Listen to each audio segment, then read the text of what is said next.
Assalamualaikum warahmatullahi wabarakatuh.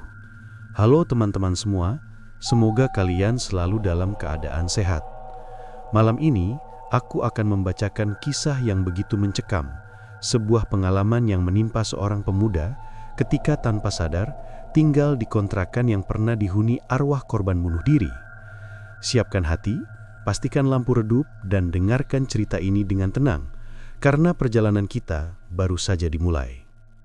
Raka tiba di Banyuwangi ketika matahari sudah mulai condong ke barat. Udara sore terasa lembab, dan bau tanar basah setelah hujan menggantung di udara. Ia baru saja diterima bekerja di sebuah bengkel besar dekat terminal Karangente, dan kini satu-satunya hal yang ia butuhkan hanyalah tempat tinggal. Beberapa hari berkeliling, ia tidak menemukan kontrakan yang sesuai kantongnya, hingga akhirnya seorang temannya menyarankan sebuah rumah sewa kecil di Kelurahan Kertosari, tidak terlalu jauh dari pusat kota. Walaupun sederhana, katanya rumah itu cukup tenang. Saat pertama kali melihat bangunannya, Raka mengernyit. Kontrakan itu tampak seperti bangunan tua yang bertahan hanya karena dipaksa berdiri. Cat dinding mengelupas, halaman sempit, dan jendela kayunya tampak retak di beberapa bagian. Namun harganya sangat murah. Terlalu murah untuk ukuran Banyuwangi. Pemiliknya, seorang lelaki tua bernama Pak Karjo, menyambut Raka dengan cara yang agak janggal. Bicaranya terbata-bata, pandangannya sesekali melirik ke dalam rumah seolah ada sesuatu yang tak ingin ia bicarakan. "Masnya sendirian saja tinggal di sini?" tanya Pak Karjo sambil menyerahkan kunci. "Iya Pak, kerja di bengkel dekat terminal. Tempat ini cukup buat saya." Raka berusaha tersenyum, walau hatinya terasa tak enak sejak pertama melihat bangunan itu. Pak Karjo hanya mengangguk pelan. "Kalau malam, coba biasakan lampu ruang tamu tetap menyala. Rumah ini agak dingin kalau gelap." Ucapan itu membuat Raka mengerutkan dahi. "Dingin, Pak?" Pak Karjo tidak menjawab. Ia langsung menyuruh Raka masuk dan memeriksa kondisi ruangan. Begitu melewati ambang pintu, hawa sejuk menyergap dari arah dalam. Seperti ada AC yang menyala meski sebenarnya tidak ada alat pendingin di dalam rumah. Udara di sana berbeda, lebih berat, lebih sunyi, dan terasa seperti menyimpan sesuatu yang tak terlihat. Raka mencoba berpikir positif. Ia meletakkan tasnya di kamar paling ujung. Kamar itu sempit namun cukup untuknya tidur dan menyimpan barang. Ketika ia membuka jendela, angin tidak masuk. Tirai bergerak sedikit, tetapi bukan karena angin, lebih seperti disentuh sesuatu. Ia mengabaikannya, mungkin hanya rasa lelah setelah perjalanan panjang. Malam semakin larut. Raka menata barang-barangnya, lalu mandi, dan mencoba tidur lebih awal untuk mempersiapkan hari kerja esok. Lampu kamar ia matikan, tetapi lampu ruang tamu tetap menyala. Meski hingga kini ia tidak mengerti alasan atas saran misterius Pak Karjo. Namun tepat ketika jam dinding menunjukkan pukul 00.17, suara sesuatu yang menapak pelan terdengar dari ruang tamu. Tok, tok, tok. Langkah kecil tapi jelas. Raka membuka mata. Jantungnya langsung berdetak lebih cepat. Ia duduk perlahan, mencoba menangkap suara berikutnya. Dan benar, langkah itu kembali terdengar, kali ini lebih dekat. "Ada siapa di luar?" tanya Raka lirih, walau ia tahu tak mungkin ada orang lain. Tak ada jawaban. Yang ada hanyalah suara langkah yang berhenti tepat di depan pintu kamarnya. Sunyi, lalu terdengar napas seseorang. Pelan, namun jelas. Seketika bulu kuduk Raka berdiri. Ia mengambil ponselnya, menghidupkan senter, dan berjalan mendekati pintu. Tangannya gemetar ketika ia memutar gagang pelan dan membuka pintu sedikit saja. Cahaya senter menggores kegelapan ruang tamu dan tidak ada siapapun di sana. Ruang tamu kosong. Hanya ada cahaya lampu kuning yang temaram menyoroti lantai kusam dan dinding yang seolah menyimpan bekas noda lama. Namun ketika Raka hendak menutup pintu dan kembali tidur, Suara lain terdengar. Ini dari arah dinding kamar. Sebuah bisikan, samar, seperti suara seseorang yang menahan tangis. Hanya satu kata yang terdengar, lirih dan bergetar. Sakit. Raka membeku. Ia mundur beberapa langkah sambil memegangi dada. Senter ponselnya bergetar di tangan.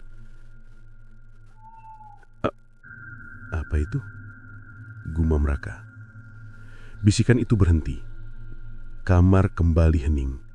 Namun hawa dingin mendadak meningkat, menusuk tulang seolah ada seseorang berdiri sangat dekat dengannya.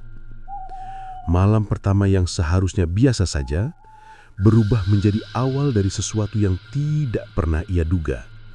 Sebuah pertanda bahwa ia tidak benar-benar tinggal sendirian di rumah itu.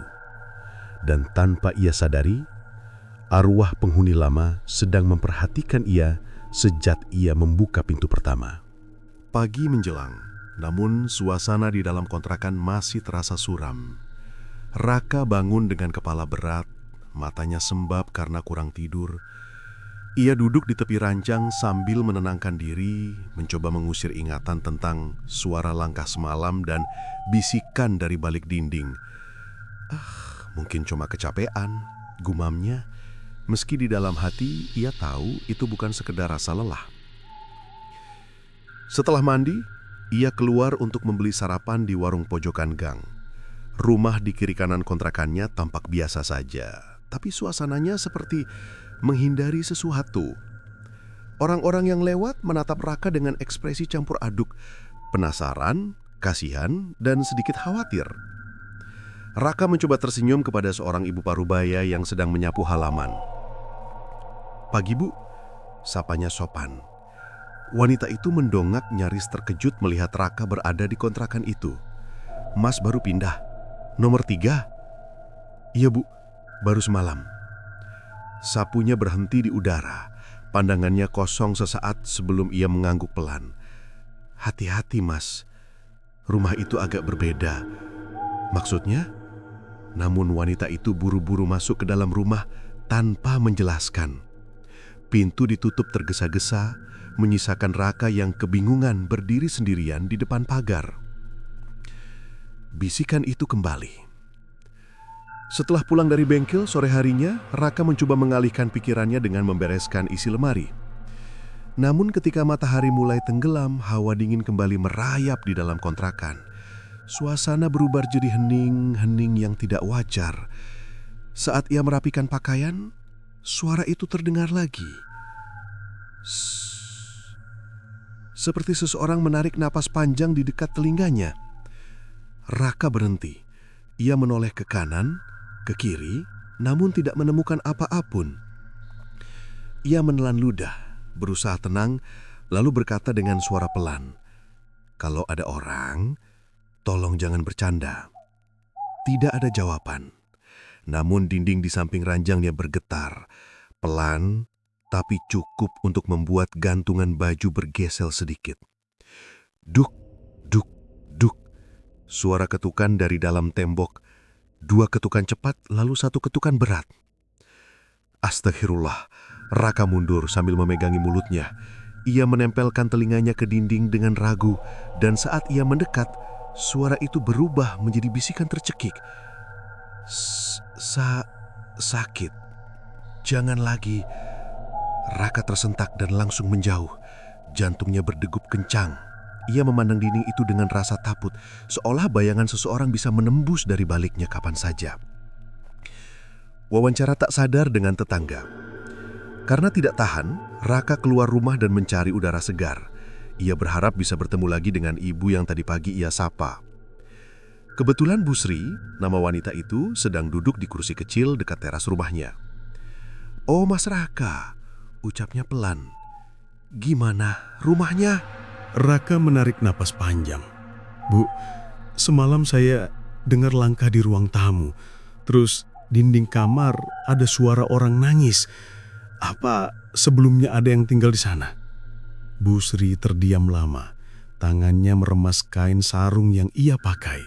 Ada ketakutan yang jelas di matanya. Mas, rumah itu sudah lama kosong. Yang terakhir tinggal, ya Rini. Anak perantauan juga. Baiknya, Mas jangan sendirian di sana kalau malam. Raka mengerutkan dahi. Rini, siapa itu? Bu Sri menggeleng cepat. Saya nggak bisa banyak cerita. Tapi kalau Mas dengar suara, jangan disahut. Kalau Mas lagi tidur, terus merasa ada yang berdiri di pintu kamar, diam saja. Jangan ditanya siapa. Raka merinding dari ujung kaki sampai ubun-ubun. Maksudnya begitu, Bu. Wanita itu menatapnya dalam-dalam. Mas tinggal di rumah yang salah.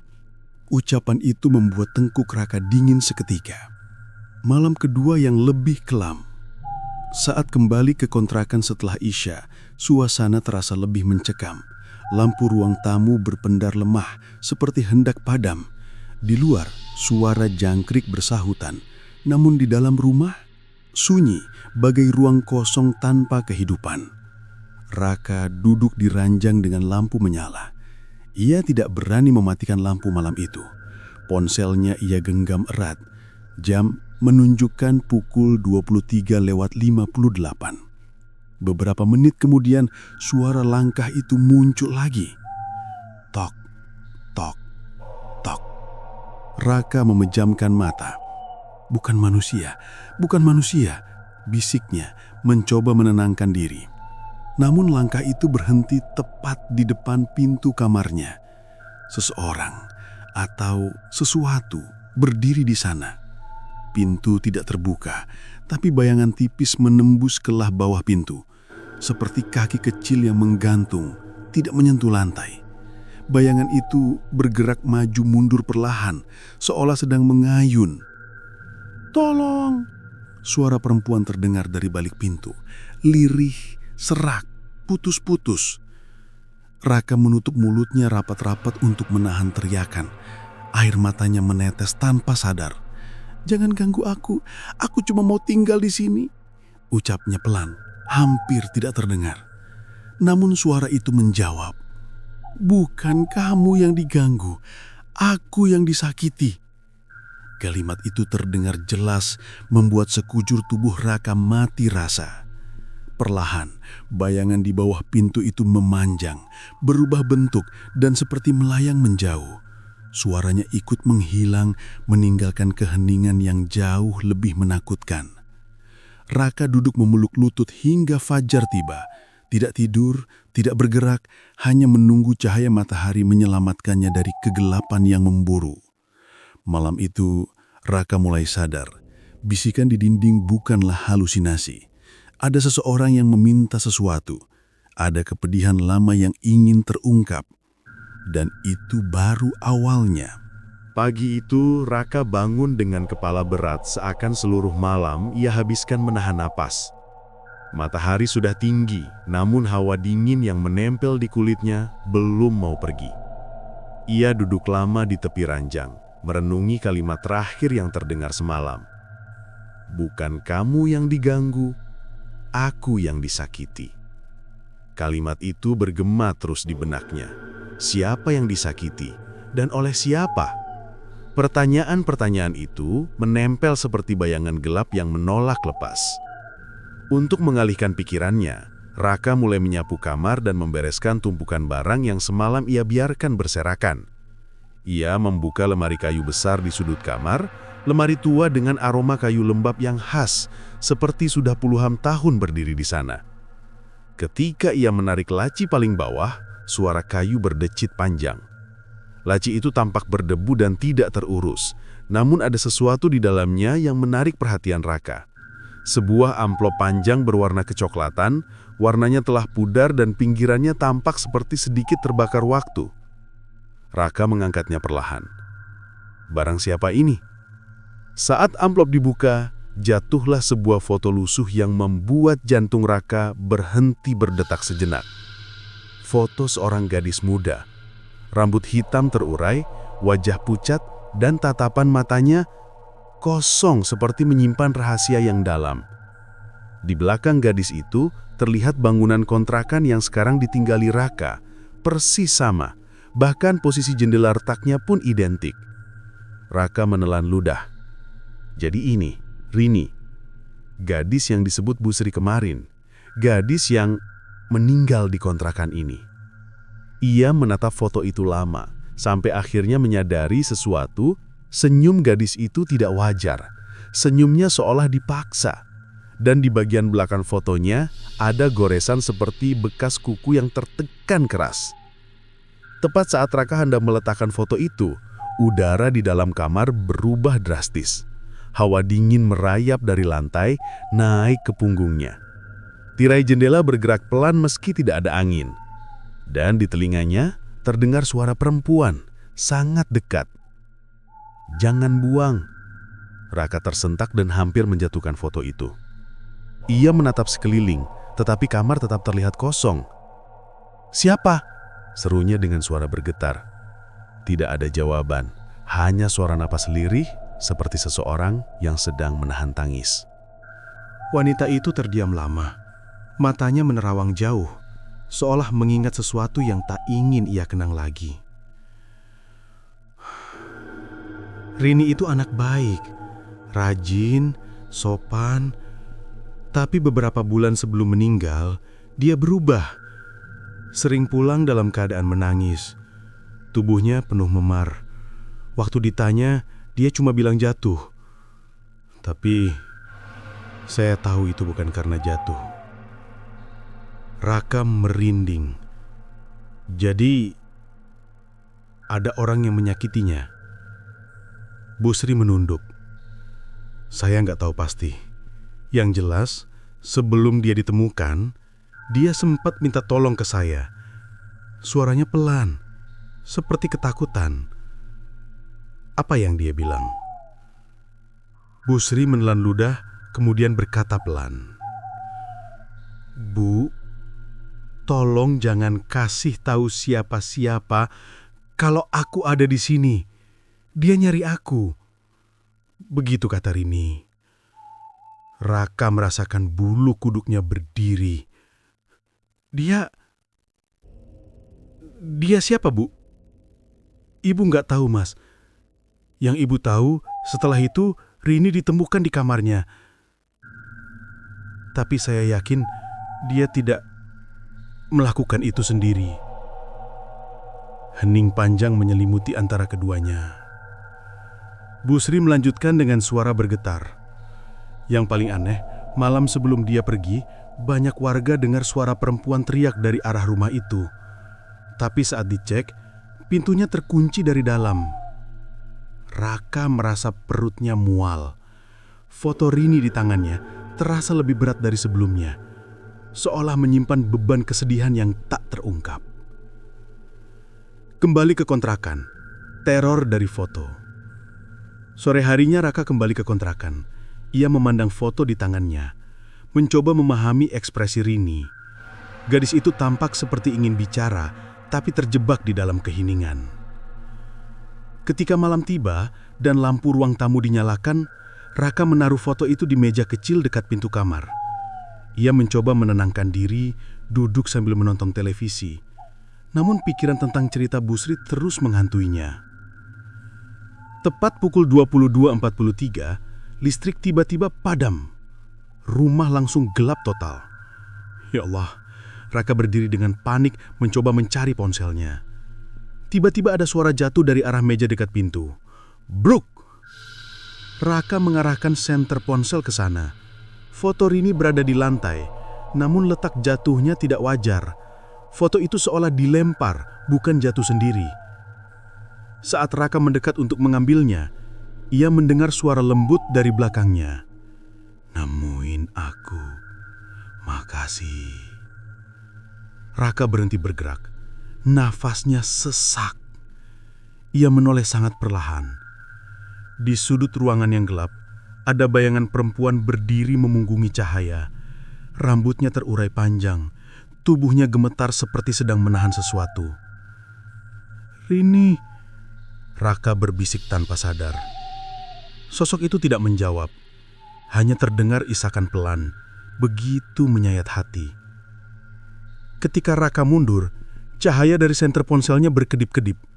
Bayangan itu mendekat selangkah. "Jangan tinggalkan aku sendiri lagi." Suaranya retak, hancur, penuh luka yang tak terlihat. Dan malam itu, Raka menyadari satu hal. Arwah Rini tidak hanya muncul untuk menakut-nakuti. Dia ingin sesuatu. Dia ingin kebenaran yang disembunyikan selama ini ditemukan. Malam itu, setelah pertemuan dengan sosok yang ia yakini sebagai Rini, Raka tidak lagi merasa dirinya sekadar penghuni baru. Ia seperti tamu yang dipaksa menyaksikan cerita yang tidak pernah selesai. Udara di kontrakan itu semakin berat. Setiap sudut rumah seolah mengawasinya, seakan tembok punya mata dan lantai punya telinga. Namun Raka mencoba tetap tenang. Ia menyalakan seluruh lampu, membuat ruangan tampak lebih terang meski tetap terasa dingin. Ia duduk di ruang tamu sambil memegang foto Rini, berusaha mengumpulkan keberanian. "Kalau kamu butuh bantuan, tunjukkan caranya," gumam Raka berbicara pada foto yang diam menatapnya. Tidak ada jawaban. Beberapa jam berlalu.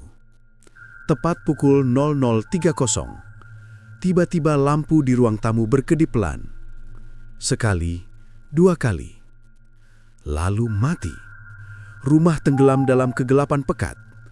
Hanya cahaya dari ponsel Raka yang menerangi ruangan kecil itu. "Ya Allah, jangan sekarang," bisiknya sambil berusaha tetap tenang. Namun keheningan itu tidak berlangsung lama. Dari ujung ruang tamu terdengar suara pintu kamar yang perlahan berdecit. Krik. Pintu itu terbuka sendiri, padahal sebelumnya sudah ia tutup rapat. Dalam gelap, Raka melihat ada sesuatu berdiri di ambang pintu kamar itu. Tubuhnya kurus, rambutnya panjang menutupi wajahnya, dan kedua telapak kakinya tidak menyentuh lantai. Raka menahan nafas. Seluruh tubuhnya kaku. Ia tahu siapa yang berdiri di sana. Rini. Suara itu keluar tanpa ia sadari, lirih dan penuh rasa takut. Sosok itu tidak menjawab, tetapi perlahan-lahan ia mengangkat kepalanya. Gerakannya lambat, seolah lehernya patah. Saat wajahnya terlihat, Raka menahan teriakan. Wajah itu rusak. Matanya cekung, bibirnya membiru, dan sekitar lehernya terdapat garis gelap, seperti bekas jeratan. Namun yang paling membuat merinding adalah ekspresinya, campuran antara sedih, marah, dan takut. Semua bersatu dalam satu tatapan kosong. "Kenapa kamu muncul?" tanya Raka dengan suara tercekat. Sosok itu membuka mulutnya, namun yang keluar bukan suara. Hanya isak lirih, begitu memilukan hingga membuat dada Raka sesak. Namun perlahan-lahan, suara itu berubah seperti seseorang yang memaksakan kata-kata keluar. "Jangan, biarkan dia datang lagi." Siapa yang kamu maksud?" tanya Raka panik. Namun Rini tidak menjawab. Ia mengangkat tangan, menunjuk ke pintu depan kontrakan itu. Gerakannya gemetar, seperti ketakutan pada sesuatu yang berada di luar sana. Tepat saat itu, pintu depan kontrakan diketuk keras. Duk, duk, duk. Raka melompat berdiri. Suara itu begitu kuat hingga dinding bergetar. Angin malam desa Ngemplak Sleman kembali bergerak, seolah membawa sesuatu. Dingin, berat, dan tak kasat mata. Malam itu, suasana kontrakan terasa sangat lain. Entah kenapa, dari sejak maghrib tadi, Rama merasa bahwa udara di dalam rumah seperti dipenuhi hawa lembab yang menusuk tulang. Ia duduk di ruang tengah, menatap pintu kamar kosong itu. Kamar yang dulu pernah dihuni perempuan yang mengakhiri hidupnya.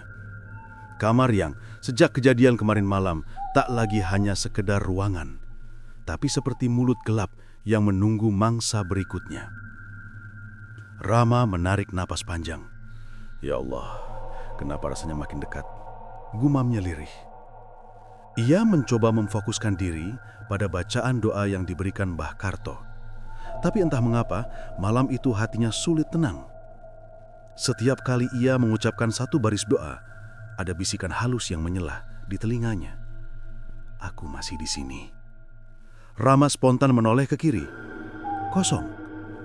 Ia meremas jari-jarinya, menenangkan diri, lalu kembali membaca. Namun bisikan itu muncul lagi. Jangan tinggalkan aku. Napasnya terhenti. Suara itu bukan suara asing. Itu suara perempuan, suara yang ia dengar jelas malam sebelumnya. Jangan ganggu saya, ucap Rama pelan, masih berusaha menjaga keteguhan. Tiba-tiba, pintu kamar kosong itu berderit pelan, terbuka sedikit demi sedikit, seolah didorong dari dalam. Bismillahirrahmanirrahim. Desisnya. Lampu ruang tengah berkedip 3 kali. Setelah itu, suasana menjadi sunyi, sunyi yang mencekik. Rama bangkit perlahan. Jantungnya berdebar keras, tapi ada dorongan aneh yang membuat kakinya bergerak mendekati pintu kamar itu. Matanya berusaha menembus gelap, mencari sumber suara. Namun sebelum ia memegang gagang pintu, terdengar suara yang sangat dekat, terlalu dekat. Kamu melihatku, kan? Rama terkejut dan mundur 2 langkah, nyaris terjatuh. Pergi, jangan ganggu aku, teriaknya refleks. Namun suara itu tidak takut, justru terdengar seperti tersenyum. Aku tidak bisa pergi, aku terikat, dan kamu sekarang bagian dari ikatannya. Rama menggelengkan cepat. Enggak, aku cuma mau tinggal sebentar di kontrakan ini, aku nggak mau ikut urusanmu. Tiba-tiba, dari dalam kamar terdengar suara langkah kaki, tapi langkah itu tidak seperti pijakan manusia. Lebih mirip gesekan kain yang diseret semakin lama semakin dekat ke pintu. Rama mematung, menahan napas. Pintu kamar kembali bergerak perlahan, seperti tangan tak kasat mata mendorongnya. Krek, krek, hingga terbuka sedikit lebih lebar. Di dalam ruangan gelap itu, Rama mencium aroma familiar, aroma lempung basah bercampur wangi melati layu. Tubuhnya langsung merinding. Ia pernah mencium aroma itu di sore hari saat pintu kamar terbuka sendiri. Tidak, jangan tampil, jangan muncul, bisiknya takut. Ketukan kedua datang lebih keras, seolah seseorang ingin mendobrak masuk. Siapa itu? Teriak Raka dengan suara pecah. Rini tiba-tiba bergerak cepat ke arahnya, membuat Raka mundur ketakutan. Namun sosok itu tidak berniat mencelakai. Ia berdiri di antara Raka dan pintu depan, seolah berusaha melindungi. Dari luar, suara ketukan berubah menjadi suara lelaki. Namun suaranya aneh, seperti 2 suara yang saling tumpang tindih. Buka pintunya, aku tahu kau di dalam. Raka merinding dari ujung rambut sampai kaki. Itu bukan suara manusia biasa. Ada sesuatu yang tidak normal dalam intonasinya. Rini menoleh ke arah Raka. Untuk pertama kalinya, sosok itu berbicara lebih jelas. Jangan buka pintu. Ketukan berubah menjadi hantaman. Brek, brek, brek, brek, brek. Pintu hampir jebol. Raka memeluk dirinya. Tubuhnya gemetar. Siapa kau? Apa yang kau inginkan? Dari balik pintu, lelaki itu tertawa rendah. Tawa panjang, menyeramkan. Seperti suara dari tempat yang tidak seharusnya ada. Dia milikku, katanya. Tidak! Suara Rini menggema begitu keras, membuat lampu yang mati tiba-tiba menyala sesaat, lalu padam lagi. Hawa dingin berubah lebih tajam, menusuk hingga tulang. Tiba-tiba, semua suara berhenti. Senyap total. Raka menunggu, tubuhnya menegang. Tidak ada lagi ketukan, Tidak ada suara langkah menjauh, tidak ada tanda apapun bahwa seseorang masih di luar. Namun saat ia menatap pintu depan, ada bayangan lelaki berjaket hitam berdiri persis di balik kaca kecil di pintu. Tidak bergerak, hanya menatap ke dalam. Raka terperanjat, hampir jatuh. Sosok Rini pun menghilang tiba-tiba, seperti asap yang lenyap dalam udara. Hanya aroma bunga kamboja yang tersisa, menusuk hidung Raka. Bayangan lelaki itu perlahan memudar. Hilang begitu saja, tanpa jejak langkah menjauh. Raka tetap berdiri di tempat. Lututnya lemas, tubuhnya luluh oleh ketakutan. Malam itu, bukan hanya arwah Rini yang muncul. Seseorang atau sesuatu yang berkaitan dengan kematian Rini juga ikut mendatangi kontrakan itu. Dan Raka mulai yakin, yang menghantui kontrakan ini bukan hanya arwah, tapi juga pemburu yang dulu mengakhiri hidup Rini.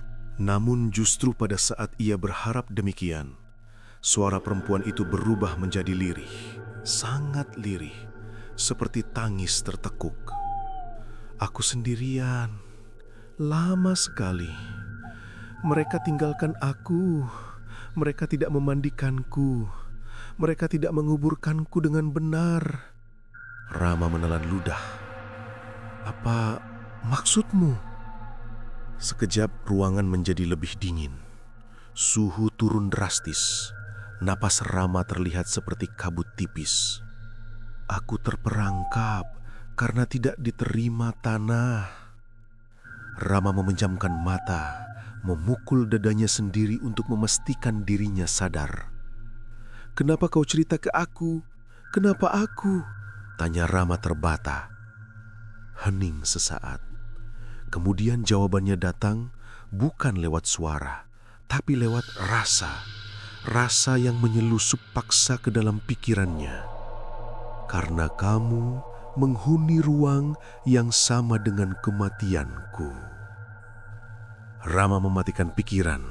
Semua yang ia dengar terasa seperti racun masuk ke kepala.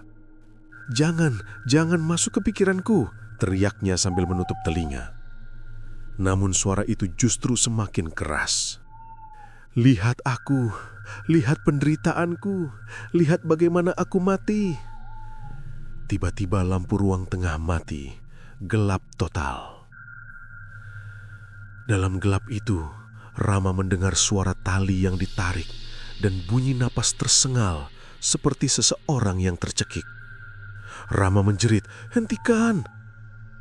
Lampu menyala kembali seketika, dan di ambang pintu kamar kosong tergantung bayangan perempuan berambut panjang, tubuhnya menggantung miring seolah ditarik oleh tali yang tidak terlihat.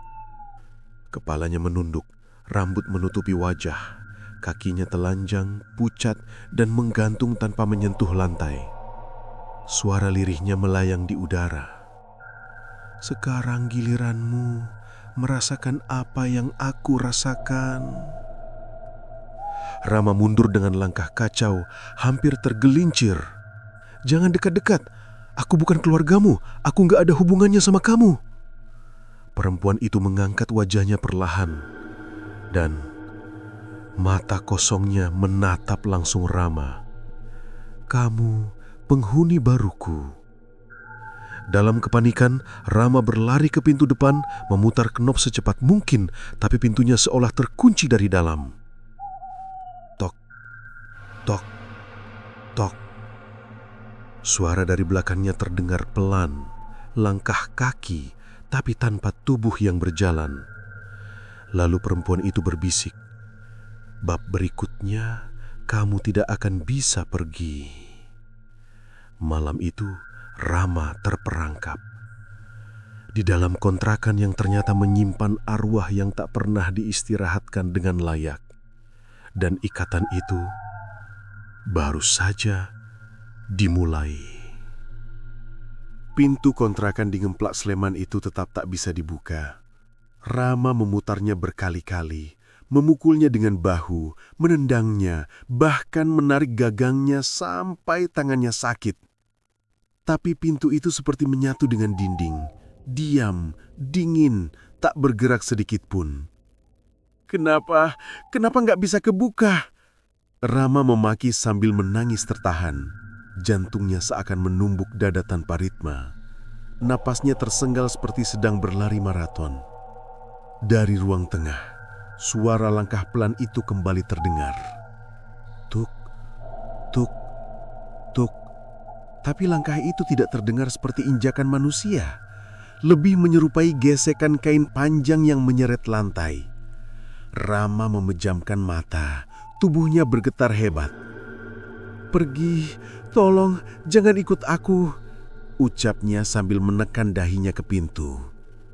Suara napas perempuan itu muncul tepat di belakang telinganya. Dekat sekali, sedekat seseorang yang berniat membisikkan sesuatu di leher. "Kamu yang datang padaku, bukan aku yang memanggilmu." Rama menahan teriakannya. Tubuhnya spontan menegang. Ia tidak berani menoleh. Ia tidak ingin melihat wajah perempuan itu lagi. Pandangan mata kosong itu masih menghantuinya. "Kenapa kau lakukan ini? Kau mau apa dariku?" tanya Rama dengan suara parau. Tidak ada jawaban.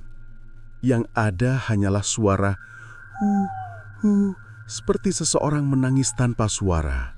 Menangis sangat lirih, seolah dari tenggorokan yang sudah tidak sanggup mengeluarkan nada utuh. Tiba-tiba, seluruh lampu rumah padam lagi. Gelap, pekat, hanya suara napas sendiri yang terdengar. Rama meraba saklar berkali-kali, tapi saklar itu seperti mati total. "Ya Allah," ucapnya sambil mundur perlahan. Tiba-tiba, dari dalam kamar kosong itu, muncul kilau cahaya redup. Bukan cahaya lampu, bukan pula cahaya senter. Lebih seperti cahaya putih kabur. Cahaya yang lahir dari kabut. Cahaya itu meluas, lalu memantulkan bayangan di lantai. Bayangan tubuh perempuan tergantung dengan kepala miring dan rambut menjuntai ke bawah. Bayangan itu muncul meski tidak ada sumber tubuhnya di ruangan. Rama tercekik ketakutan. Jangan dekat," ia memohon. Namun cahaya itu justru semakin terang, dan tiba-tiba sebuah suara menggema tidak dari arah tertentu, tetapi seperti muncul di dalam kepala Rama sendiri. "Aku mati sendirian." Seketika, Rama merasakan lingkungan sekitarnya berubah. Ia tidak lagi berada di ruang tengah kontrakannya. Ia seolah terjebak di dalam ruang kecil yang samar, seperti kamar mandi yang lembab, dipenuhi bau busuk dan aroma obat pembersih. Dalam penglihatannya ia melihat sekelebat bayangan perempuan itu. Berjongkok di pojok ruangan, menangis sambil memegangi kepalanya, kemudian mengambil seutas kain panjang, mengikatnya pada balok yang kini runtuh dalam bayangan. Rama menjerit, "Stop! Aku nggak mau lihat, aku nggak mau tahu." Tapi suara itu tidak berhenti. "Aku tidak ingin mati, tapi aku juga tidak ingin hidup." Bayangan itu berdiri dengan gerakan patah-patah, seperti boneka yang dikendalikan tangan kasar. "Aku dihinaku, aku diusirku, tidak ada yang mencariku." Rama memohon dalam hati. Ia memegang dadanya, berusaha menahan gambaran itu keluar dari pikirannya. Cukup. Aku bukan keluargamu, bukan penyiksamu. Aku hanya orang yang kebetulan tinggal." Bayangan itu berhenti bergerak, dan suara perempuan itu berubah. Lebih dalam, lebih menusuk. "Justru karena itu, kamu yang bisa mendengar aku. Kamu yang bisa melihat aku. Kamu tempat aku mengikatkan diriku." Rama menatap kosong ke depan. "Salah apaku?" Isaknya pecah begitu saja. Suasana berubah lagi. Rama kembali berada di ruang tengah kontrakan. Namun perempuan itu kini tampak berdiri di beberapa langkah di depannya. tidak menggantung, tidak merangkak, tidak melayang. Dia berdiri seperti manusia biasa, namun wajahnya kabur oleh rambut panjang yang menutupi setengah kepala. Tangan kirinya terkulai, patah pada bagian pergelangan. Lehernya miring pada sudut yang tidak mungkin dimiliki orang hidup. Perempuan itu melangkah. 1 langkah, 2 langkah. "Stop, jangan dekat-dekat." Rama mundur sambil mengangkat kedua tangan. "Aku hanya ingin keluar dari tempat ini." "Kalau begitu, kenapa kau menahanku? Kenapa pintunya terkunci?" Perempuan itu tidak menjawab. Ia justru mengulurkan tangan patahnya ke arah Rama. Gerakannya lambat, namun pasti. "Karena kamu harus melihat bagaimana aku terkunci." Rama menggelang cepat, air matanya jatuh tanpa ia sadari. "Aku cuma pemontrak, aku cuma numpang, aku nggak bisa bantu banyak." Angin dingin menyapu wajahnya. Perempuan itu kini hanya berjarak 1 langkah. "Kamu bisa, karena kamu satu-satunya yang mendengar teriakanku." Tiba-tiba, seluruh jendela kontrakan bergetar keras. Pintu depan berderak seolah ada yang memaksa masuk dari luar. "Rama, Rama, buka pintunya, ini Mas Randy." Suara manusia. Rama terlonjak, itu suara ketua RT yang membantu sebelumnya. Ia menoleh cepat menuju pintu depan. Tapi perempuan itu berdiri di antaranya, menghalangi seluruh jalan keluar. Rama memohon, "Tolong, izinkan aku keluar, untuk kebaikanmu juga." "Keluar?" Suara perempuan itu berubah menjadi bisikan yang hampir seperti geraman. "Kamu tidak bisa keluar sebelum kamu melihat kuburanku." Rama membeku. "Kuburanmu? Di mana?" Perempuan itu menunduk, rambutnya jatuh seperti tirai hitam. "Di belakang kontrakan ini, di tempat tak ada yang kau sadari." Suara gedoran dari luar semakin keras. "Rama, Rama, buka pintunya, kamu gak apa-apa." Rama menoleh ke pintu, lalu kembali melihat perempuan itu. Tetapi kali ini, perempuan itu menghilang. Hanya aroma melati layu yang tersisa. Dan pintu kontrakan perlahan terbuka sendiri dengan suara berderit panjang. Krek. Mas Randy berdiri di depan dengan wajah panik. Rama hampir ambruk keluar, langsung ditangkap olehnya. "Gusti Allah, Rama, wajahmu pucat banget, kowe iki piye?" Rama mengisak sambil menunjuk ke dalam rumah. "Mas, belakang kontrakan, kuburannya, ada sesuatu yang dikubur di sana." Mas Randy terdiam. Ekspresinya berubah tegang. "Rama, belakang kontrakan itu dulunya memang ada kasus." Rama tahap napas. "Apa yang dikubur di sana?" Mas Randy tidak langsung menjawab. Ia menatap Rama dengan wajah campur ngeri, campur kasihan.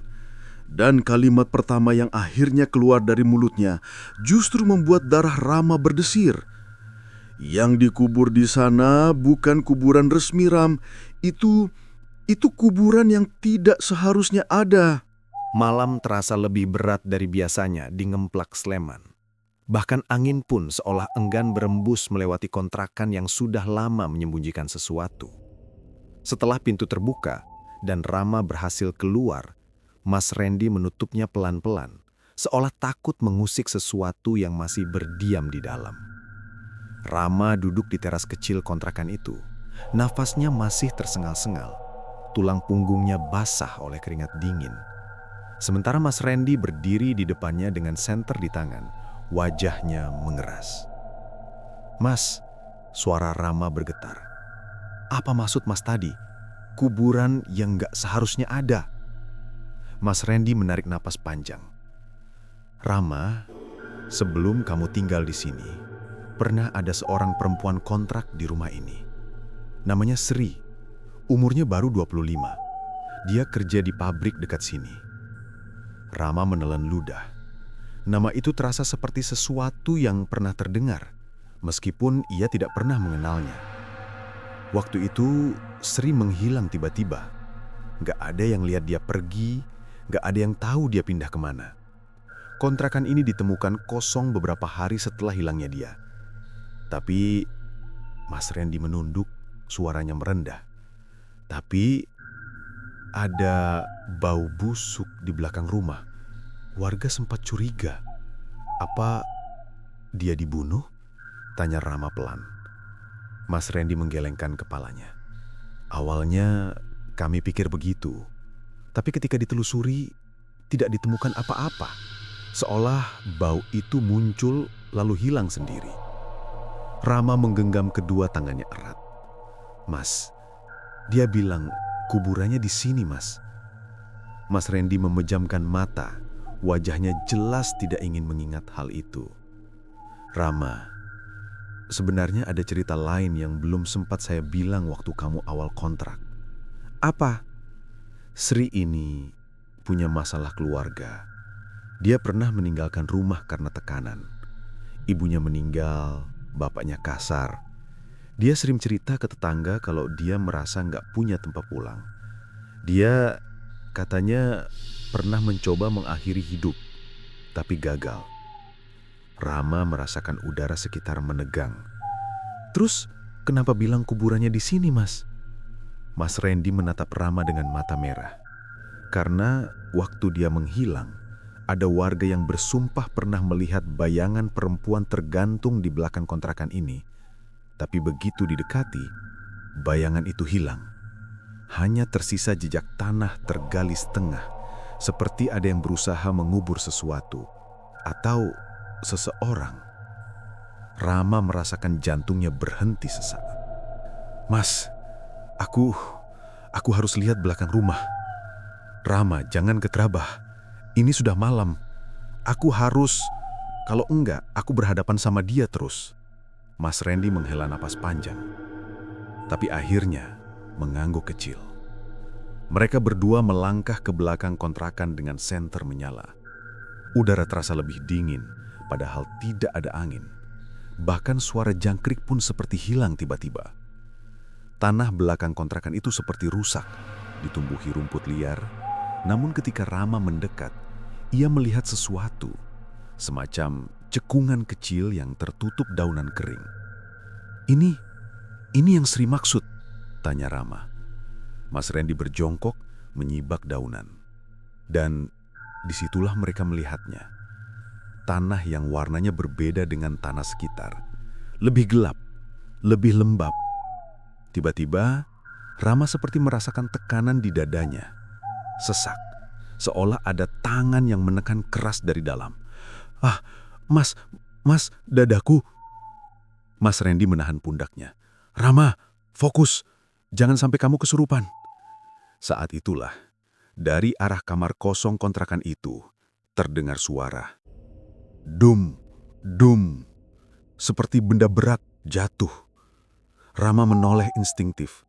Dan di jendela kamar itu, sosok Sri menggantung. Kepala miring tepat seperti yang ia lihat sebelumnya. Rambutnya jatuh menutupi separuh wajah.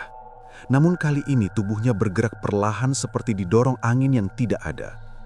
Mulutnya tampak bergerak, membentuk kata-kata yang tidak bersuara. Namun Rama bisa merasakannya di dalam pikirannya. Kuburkan aku dengan benar. Rama tercekam. Mas, dia mau dikubur. Benaran dikubur.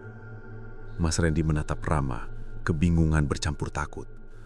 Tapi kalau benar ada jasadnya di sini, ini urusan polisi, Ram. Rama menggeleng, matanya mulai berkaca-kaca. Kalau kita nunggu polisi, dia nggak bakal pergi.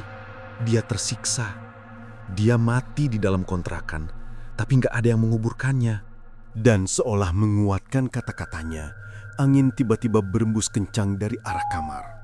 Jendela bergetar keras. Dari dalam, terdengar suara lirih seorang perempuan. Menangis, memanggil. Tolong. Mas Randy menggertakkan gigi.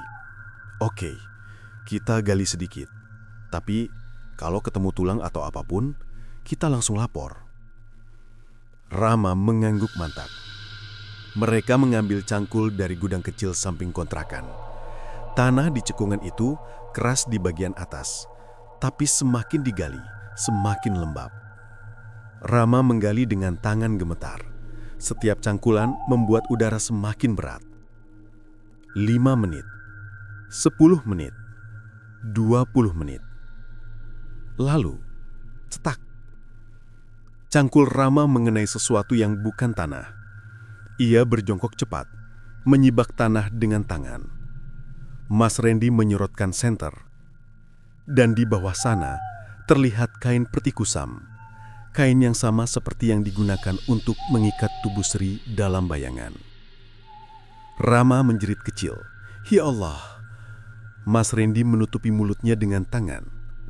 "Rama, ini beneran jenazah." Rama gemetar semakin hebat. Ia menyibak sedikit kain itu dan terlihat tulang jari tangan yang masih terbungkus sedikit sisa kain. Angin berhenti. Suasana menjadi hening. Hening mencekam. Kemudian terdengar suara tepat di belakang Rama. "Terima kasih." Rama menoleh spontan. Di sana, Sri berdiri. Tidak menggantung, tidak menunduk. Ia berdiri tegak dengan wajah yang meski tetap pucat dan rusak, namun tampak lebih tenang. "Akhirnya, aku ditemukan." Rama menahan nafas.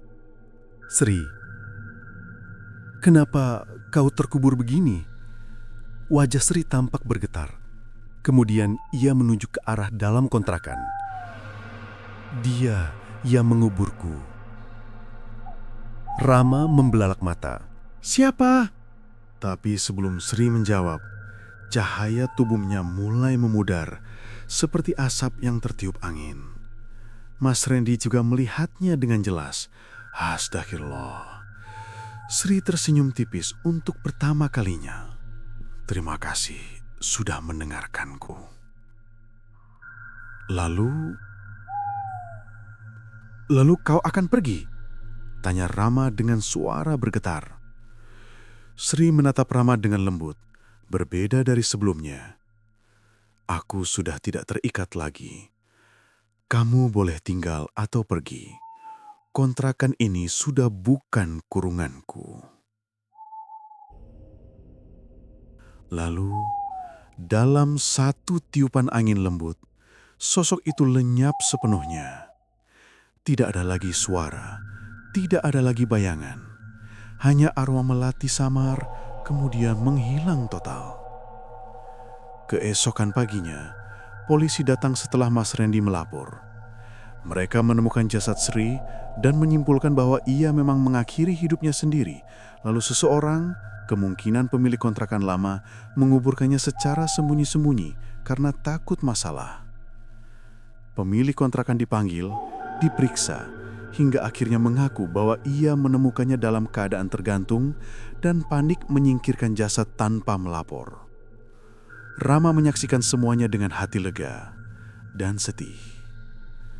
Kontrakan itu akhirnya digaris polisi. Tapi untuk pertama kalinya sejak tinggal di sana, Rama merasakan ketenangan.